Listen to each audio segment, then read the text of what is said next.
not like... It's not nebulous, I mean... Oh yeah, he knows what he's doing, that early work. I forgot to say that. You know, especially, like, the structure always changes with whatever group you're working with, obviously. So I've written shows with kids, I write songs for the adult world. So in this particular situation, the structure became, okay, first of all, what's the concept of the show? Where do songs need to go? Where does the story take you to that level of, okay, well, this is what we have to sing about? It's not very formulaic, it's just how it happens. And then talk to the kids and write down their words, their experiences about being autistic, about being superheroes, about whatever it is we were writing about, and giving them guidelines, saying, okay, well, this is the song, this is what the song moment should be. So talk to me, like, how can we do that? And then going home and writing it. So I think, like, you know, the structure had to fall into place really immediately. And I think too, within just a session, just being there with, starting with the warm-up, heading over right around the piano, where then you would start with their warm-ups, getting a water break right afterwards, keeping that same routine and that structure really engaged them too, and that's why they were able to, you know, post all their ideas on what they wanted to do. They felt comfortable. They knew what was expected of them. Yeah. Any challenges that came up for you that you had to address? Any challenges? I don't think there were any challenges really. I think it was very inspiring just to see such a great relationship with you two, and then with the students as well, and them just being so eager to get up on stage and learn the lyrics and set the staging and learn their lines. I think it was just all really They were wonderful. so invested because it was theirs, and it was so special for them. So I just, you know, their level of dedication and focus was crazy. Yeah. Oh yeah. I mean, hugely, because I would say 99% was because it was theirs. Right. But also, they'd never worked with live music before. That was a lot of fun. They'd never been taught any vocal skills before. I mean, this was like huge for them. Yeah. You know? And they took to it. Oh, yeah. I wish you guys could have seen it. I wish you could have seen it from day one till the end, and certain specific kids and how they grew. It was. Yeah.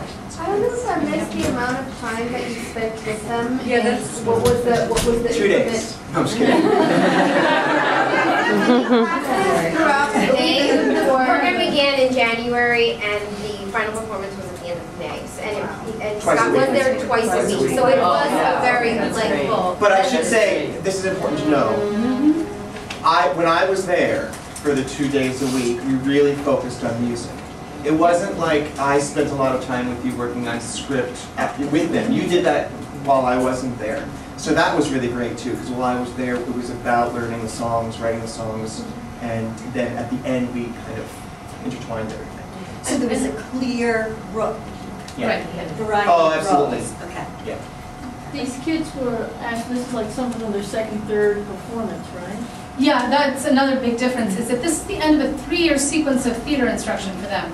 So they already knew, I mean, they're at the 8th grade level of the blueprint now.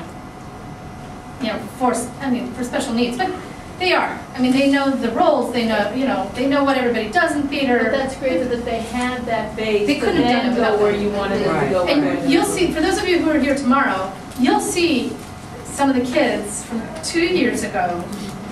You'll be shocked to see them, who they are all over the place. And then I couldn't believe that they could do it.